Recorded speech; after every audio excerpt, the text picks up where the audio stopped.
আপনাকে ধন্যবাদ। তৃতীয় মাত্রার সমস্ত দর্শকদের, আসলে সময়টা বড়ই দুঃসময়। যখন আমি সরকারি দলের বন্ধুদের সাথে থাকি তখন মনে হয় যে খুবই ভালো আছি, কিন্তু যখন সাধারণ পিপলের দিকে তাকাই তখন বোঝা যায় যে সময়টা এখন কত দুঃসময়। একটা গণতান্ত্রিক দেশে গণতান্ত্রিক সরকার থাকলে মানুষ আর যাই হোক আশা করতে পারে আমার জীবনের নিরাপত্তা। আমি জানি না কতটুকু নিরাপত্তা আছে। শুনেছি 1971 সালে 3,30,00,000 একটা শব্দ ভুলের জন্য, একটা শূন্য ভুলের জন্য 3 লক্ষ আজ পর্যন্ত 30 লক্ষই হয়ে রইল। আমরা কেউ বুকে হাত দিয়ে আমরা প্রুভ করতে পারলাম না আমাদের সত্যিকার কতজন সেই দিন মারা গিয়েছিল। প্রত্যেকটা একজন মারা গেল যত কষ্ট, সমস্ত দেশটা ডেস্ট্রয় হলো কষ্ট, কিন্তু কষ্টের কোনো বিকল্প নাই। কিন্তু আমি চাই আমার সত্যিকারের স্ট্যাটিস্টিকে থাকতে, যেটা আমি একটা জেলায় বাস করি, জামালপুর জেলার নাম, এবং আমি জানি জিল্লু ভাই আপনার একটা জেলা আছে। প্রতিটা জেলায় গড়ে 10,000 করে যদি মৃত্যুবরণ করেন বা শহীদ হন, তাহলে বাংলাদেশের 64টা বর্তমানে জেলায় 6 লাখ 6.5 লাখ লোক সেই দিন চলে যাওয়ার কথা, কিন্তু আমরা 30 লাখ বলি, আমাদের কোনো পরিসংখ্যান নাই। ঠিক তেমনি আমরা আসলে বলি যে স্লোগান দিয়ে এইভাবে যে আসলে তরুণদের এই জাগরণ নিয়েই আসছি এই জায়গাটায়, যে আমি যে কথাটা বলছিলাম ওখানে, যে আমাদের স্ট্যাটিস্টিক্সটা নাই তরুণদের ব্যাপারে। এখন আসি, আমরা একটা সময় তরুণ ছিলাম, এখনো নিজেকে তরুণই মনে করি। আমরা পড়েছি তখন আমি দুর্ভাগা বা সৌভাগ্যবান যেভাবেই হোক যে এরশাদ বিরোধী আন্দোলনে আমি ওতপ্রোতভাবে জড়িত ছিলাম। তো আমরা যখন এই সর্বদলীয় ছাত্র ঐক্য মিছিল করতো, কোনো কিছু হলো যে এরশাদের বিরুদ্ধে মানি না, মানবো না, তো আমরা কিন্তু পেছনে বা সামনে যেটাই থাকি না, তারা যা বলতেন আমরা বলতাম মানি না, মানবো না। কেউ যদি জিজ্ঞেস করতে কি মানা, আমরা বলতাম যে জানি না, আসলে জানার কথা না, আবেগে হয়ে।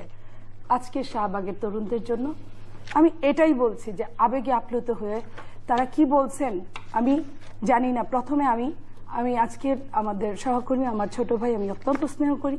আমি পলকের সাথে এই ঘটনার পরে আমি তাদের সাথে যখন জয় বাংলা স্লোগান বলেছে আমি অ্যাপ্রিসিয়েট করেছি, নিজেও বলেছি, কারণ এটা স্বাধীনতার সপক্ষের স্লোগান। তখন 7.5 কোটি মানুষের হৃদয়ের কথা ছিল, সেটা আমাদের সন্তানরা ফেরত এনেছে। আমরা একদিন চলে যাব, এই সন্তানরা চেয়ারগুলোতে বসবে বা চেয়ারগুলোতে বসবে। আমার ধারণা ছিল, শ্রদ্ধা ছিল, সিনিয়র প্রবীণ নেতা, লেখাপড়া খুব বেশি জানতেন না, আমরা সবাই চিনি, এক সময় স্বরাষ্ট্রমন্ত্রী মতিন চৌধুরী মরহুম, উনি বলেছিলেন একদিন আমাকে, মনি শোনো, সবকিছু শেয়ার কেনাবেচা করা যায় শুধুমাত্র অভিজ্ঞতাটা ছাড়া। আজকের তরুণদের অভিজ্ঞতা নাই।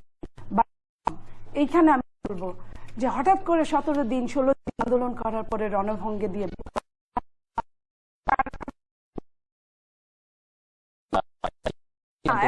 আপনি খেয়াল করবেন 3টা থেকে 10টা পর্যন্ত করবেন, কিন্তু রাজীবের ঘটনার পরে আবার তাদের সেই দিনের শর্তে কিন্তু এটা ছিল না। তারা প্রতিদিন বেশ একটা করে কন্ডিশন দেন, এবং রাজীব মারা যাওয়ারও 1 সপ্তাহ পরের ঘটনা আমরা আমি কিন্তু ম্যাক্সিমামই লাইভে বসে দেখি টেলিভিশন। তার আগে রাজীব চলে যাওয়ার আগ পর্যন্ত আমি 100-99, আমি দল আমার উপর রাগ হয়েছে না খুশি হয়েছে আমি জানি না, মেন্টাল আমার একটা তাদের প্রতি আস্থা ছিল। যে পরিচয়টা আমি মানুষ, তার পরিচয়টা সেটা আমি মুসলিম। আমি যখন রাষ্ট্র ধর্ম হয় করি না, সে না, কিন্তু আমি যখন একজন মানুষ, এখানে আমরা যারা বসে আছি 3 জনই আমরা মুসলিম, আমার যদি ভুল না হয়। একজন আস্তিক, তার অধিকার আছে ধর্ম পালন করা বা না করা। একজন হিন্দু, তার অধিকার আছে তার ধর্ম পালন করা। লাকুম দীনুকুম ওয়ালিয়া দিন, তার মানে যার যার ধর্ম শেষে আমাদের ধর্মের মধ্যে সূরায় লেখা আছে।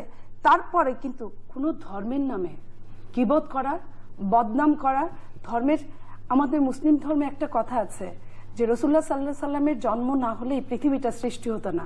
আমরা যারা মুসলিম তারা আমরা এটাই মনে করি, এবং মহান রাব্বুল আলামিন এবং রাসূলুল্লাহ সাল্লাল্লাহু আলাইহি সাল্লামের নামের উপর যারা যখন বদনাম করছে তাকে আমরা ধর্মীয় অনুসারে কাফেরের বাইরে বলতে পারি না। আর একটা কাফের মারা গেলে আমরা ফিনারে জাহান্নামা খালেদিন, এটা আমাদের বলা একদম বৈধতা দিয়েছেন আমার ধর্ম। সেই জায়গায় আমি বলতে পারি যে এক মন দুধের মধ্যে 1 ফোঁটা চুনাই যথেষ্ট। আজকে যখন রাজীব চলে গেলেন, এটা দুঃখজনক আমাদের জন্য, কিন্তু কিছু কিছু চলে যাওয়া অনেক কিছু প্রশ্নের জন্ম দিয়ে যায়। রাজীব চলে যাওয়ার পরেই বাঙালি আমরা যারা এই হুজুকে চলি, আপনারা যেটা বলছিলাম প্রথমে যে মানি না আর জানি নার মধ্যে, সেই হুজুকে চলা মানুষগুলো তখন শুরু হলো তার ব্লগে যাওয়া যায়, কেমন ছিল সেই ছেলেটা, কি এই যে কিউরিসিটি থেকে যে জন্ম নিল, সে নাস্তিকতার চরম পর্যায়ে। একজন সম্ভবত আসিফ নাম, একজন রাজীব।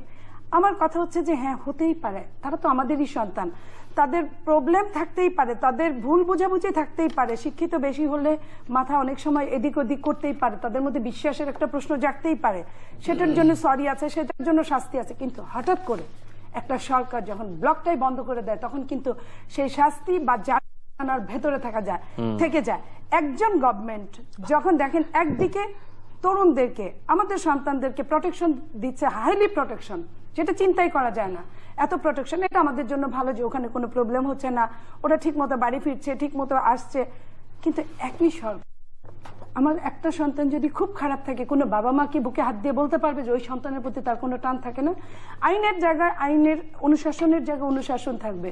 কিন্তু এই যে এই শাহবাগকে কেন্দ্র করে যে 23টা লাশ পড়লো, 20টা লাশ পুলিশের গুলিতে পড়লো, 3টা লাশ শাহবাগের মধ্যে পড়লো, এবং এই যে বাচ্চাদের একটা প্রোগ্রামে খুব গর্ব করে আমাদের পলক বলছিলেন যে আপা আপনি জানেন এখন 2.5 বছর 3 বছর শিশুরাও বলে তুই রাজাকার, তুই রাজাকার।